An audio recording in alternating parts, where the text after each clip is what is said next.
Sir, ಈಗ ಇದೇ ನೆಪದಲ್ಲಿ ಚರ್ಚೆ ಆಗುತ್ತೆ, ಮೀಟಿಂಗ್ ಆಗುತ್ತೆ ಅನ್ನೋದು ಎಲ್ಲ ಲಿಂಗಾಯತ್ ನಾಯಕರು ಸೇರ್ತಾ ಇದ್ದಾರೆ. ಏನಾದರೂ ಆಗ್ಬೋದು, ನನಗೇನು ಇದು ಇಲ್ಲ, ಏನು ಅದಕ್ಕಾಗಿ ಏನು ಸಮಯ ಫಿಕ್ಸ್ ಮಾಡಿಲ್ಲ. ಸಹಜವಾಗಿ ಎಲ್ಲರೂ ಕೂಡಿರ್ತೀವಿ. ಬರೀ ಲಿಂಗಾಯತರ ಅಷ್ಟ ಇಲ್ಲ, ಪಕ್ಷದ ಎಲ್ಲ ನಿಷ್ಠಾವಂತ ಮುಖಂಡರು ಚರ್ಚೆ ಮಾಡ್ಬೋದು. ಲಿಂಗಾಯತರ ಪ್ರತ್ಯೇಕ ನಾವು ಹೇಳೋದಿಲ್ಲ. ಎಲ್ಲ ಇಡೀ ಪಕ್ಷದಲ್ಲಿ ಎಲ್ಲ ಸಮಾಜದ ಏನು ಮುಖಂಡರಿದ್ದಾರೆ, ಎಲ್ಲರ ಅಭಿಪ್ರಾಯವನ್ನು ನಾವು ಎಲ್ಲರೂ ಕೂಡಿ ಹಂಚುವಂಥದ್ದು ಆಗಬಹುದು ಅಂತ ಅನಿಸ್ತದೆ ನನಗೆ. ಸರ್, ವಿಜಯೇಂದ್ರ ಅವರು ಕೂಡ ದೆಹಲಿಗೆ ಬಂದಿದ್ದಾರೆ. ಈಗ ಸೋಮಣ್ಣವರ ನಿವಾಸಕ್ಕೆ ತಾವು ಕೂಡ ತೆರಳ್ತಾ ಇದ್ದೀರಿ. ಆ ಸಂದರ್ಭದಲ್ಲಿ ಭೇಟಿ ಏನಾದ್ರು ಆಗುವಂಥ ಸಾಧ್ಯತೆ ಅಥವಾ ಸಂಧಾನ ಏನೋ ಆಗುತ್ತೆ ಅನ್ನುವಂಥ ಒಂದಷ್ಟು ಚರ್ಚೆಗಳು ಕೂಡ ಆಗ್ತಾ ಇರ್ತಕ್ಕಂಥ. ಏನು ಸಂಧಾನ ಇಲ್ಲರಿ, ಅಂಥದ್ದೊಂದು ಸಂಧಾನ ಆಗುವಂಥ ಏನು ಅವಶ್ಯಕತೆ ಇಲ್ಲ. ನಾವು ನಮ್ಮ ಪಕ್ಷದ ಹಿತದೃಷ್ಟಿಯಿಂದ ಪಕ್ಷಕ್ಕೆ ಹೊಸ ಒಂದು ಚೈತನ್ಯ ತುಂಬುವಂಥ ಕೆಲಸ ಆಗಬೇಕು. ಮೊನ್ನೆ ಲೋಕಸಭೆಯಲ್ಲಿ ನಾವು ನಿರೀಕ್ಷಿತವಾಗಿ ಸುಮಾರು 25 ಲೋಕಸಭಾ ಕ್ಷೇತ್ರಗಳಲ್ಲಿ ಗೆಲ್ಲಬೇಕಾಗಿತ್ತು. ಆ ದುರ್ದೈವ ಅಂದರೆ ಯಾರು ಇವತ್ತು ಪಕ್ಷದ ಬಗ್ಗೆ ಹೀನಾಯವಾಗಿ ಮಾತಾಡ್ತಾ ಇದ್ದಾರೆ ಅವರೆಲ್ಲ ಪಕ್ಷ ವಿರುದ್ಧ ಮಾಡಿದ್ರಿಂದ ನಾವು ಸೋತಿದ್ದೀವಿ. ಅಧ್ಯಕ್ಷರು ಟೆನ್ಷನ್ ಆಗಿದ್ದಾರೆ, ಯಾಕಂದ್ರೆ ನೀವು ಬ್ಯಾಕ್ ಟು ಬ್ಯಾಕ್ ಡೆಲ್ಲಿಗೆ ಬಂದು ಬೇರೆ ಬೇರೆಯವ್ರನ್ನ ಭೇಟಿ ಮಾಡ್ತಿದ್ದಾರೆ. ಸ್ವಲ್ಪ ಆತಂಕ ಆಗಿದ್ದಾರೆ. ಅವರು ಬಂದು ಡೆಲ್ಲಿಗೆ ಬಂದು ಹೈಕಮಾಂಡ್ ನಾಯಕರು ಭೇಟಿ ಪ್ರಯತ್ನ ಮಾಡ್ತಿದ್ದಾರೆ. ಅವರು ಟೆನ್ಷನ್ ಆಗಿ ನನಗೆ ಗೊತ್ತಿಲ್ಲ, ಆದ್ರೆ ನಾವು ರಾಷ್ಟ್ರೀಯ ಅಧ್ಯಕ್ಷರಿಗೆ ಮೆನ್ಷನ್ ಮಾಡ್ಲಿಕ್ಕೆ ಬಂದಿದ್ದೀವಿ. ಕಳೆದ ಬಾರಿ ತಾವು ಬಂದಾಗ ಹೈಕಮಾಂಡ್ ನಾಯಕರು ಸಿಕ್ಕಿರಲಿಲ್ಲ. ಅಲ್ರಿ, ನಾವು ಯಾವುದೇ ರಾಷ್ಟ್ರೀಯ ನಾಯಕರ ಅಪಾಯಿಂಟ್ಮೆಂಟೇ ಕೇಳಿಲ್ಲ ಕಳೆದ ಬಾರಿ. ನಾವು ಯಾವುದೇ ಬಂದ ದಾರಿಗೆ ಸುಂಕ ಇಲ್ಲ, GST ಇಲ್ಲ ಅಂತ ಹೇಳಿದ್ರು ಕೆಲವೊಂದು ಮಂದಿ. ನಾವು GSTನೂ ಕೊಡೋರಲ್ಲ, ಸುಂಕನೂ ಕೊಡೋರಲ್ಲ. ನಮ್ಮ ರೊಕ್ಕದಲ್ಲೇ ಟಿಕೆಟ್ ತೊಗೊಂಡು ಬೆಂಗಳೂರಿಗೆ ಬರ್ತೀವಿ, ದಿಲ್ಲಿಗೆ ಬರ್ತೀವಿ. ಕರ್ನಾಟಕ ಭವನ ಅತಿ ಚೀಪ್ ರೇಟ್ನಲ್ಲಿ ನಮಗೆಲ್ಲ ಕೊಡ್ತಾರೆ, ಇರ್ತೀವಿ. ಏನು ನಾವು ಮೊನ್ನೆ ಬಂದಿದ್ದು ಫೌಂಡೇಶನ್ ಹಾಕ್ಲಿಕ್ಕೆ ಬಂದಿತ್ತು. ನಾವು ಯಾರು ರಾಷ್ಟ್ರೀಯ ನಾಯಕರನ್ನ ಬರೀ ನಾವೇ ಭೇಟಿ ಆಗೋದ್ರಿಂದ ರಾಷ್ಟ್ರೀಯ ನಾಯಕರಿಗೆ ಒಂದು ರೀತಿ ಮುಜುಗರ ಆಗಬಾರ್ದು. ನಮ್ಮ ಸಂಸತ್ ಸದಸ್ಯರು ಅವ್ರದ್ದು ಸಹ ಭಾವನೆಗಳು ಭಾಳ ಅವಶ್ಯ ಇದೆ.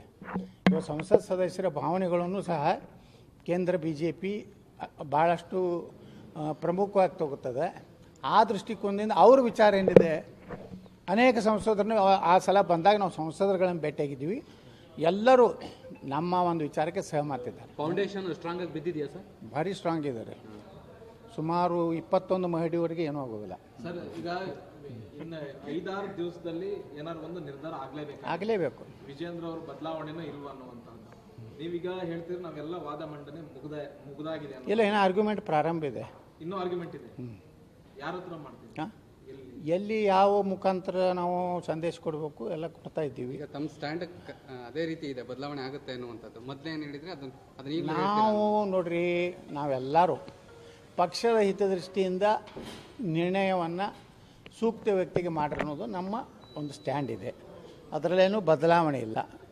ನಾವು ರಾಷ್ಟ್ರೀಯ ನಾಯಕರ ಗಮನಕ್ಕೆ ತರೋದು ಭಾಳ ಅವಶ್ಯ ಇದೆ. ಇವತ್ತು ಪಕ್ಷ ಉಳಿಬೇಕಲ್ಲ. ಪಕ್ಷ ಉಳಿದ್ರೆ ಮುಂದಿನ ವಿಧಾನಸಭೆ ನಾವು ಗೆಲ್ಲಕ್ಕೆ ಸಾಧ್ಯ ಇದೆ. ಮುಂದಿನ ಈ ಸರ್ಕಾರ ಯಾವಾಗ ಬೀಳ್ತದೆ ಗೊತ್ತಿಲ್ಲ. ಇವತ್ತು ಅವರು ಇಲ್ಲಿ ಅನೇಕ ನಾಯಕರು ಕಾಂಗ್ರೆಸ್ನೂ ಬಂದ್ದಾರೆ.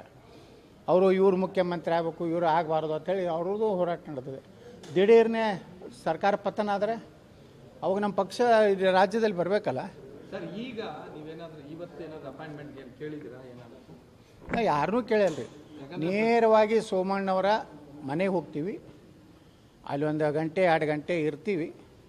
ಯಾರ್ಯಾರು ಅಲ್ಲಿ ಚರ್ಚೆ ಏನು ಆದರೆ ಚರ್ಚೆ ಮಾಡ್ತೀವಿ, ಮತ್ತು ನೇರವಾಗಿ ಏರ್ಪೋರ್ಟಿಗೆ ಹೋಗ್ತೀವಿ. ಸರ್, ಒಂದು ವೇಳೆ ವಿಜಯೇಂದ್ರ ಅವ್ರನ್ನೇ BJP ಹೈಕಮಾಂಡ್ ಕಂಟಿನ್ಯೂ ಮಾಡ್ತು ಅಂತಂದರೆ ನಿಮ್ಮ ನಿಲುವೇನಾಗಿರುತ್ತೆ ಸರ್? ಅವಾಗ ನಾವು ಹೇಳ್ತೇವೆ.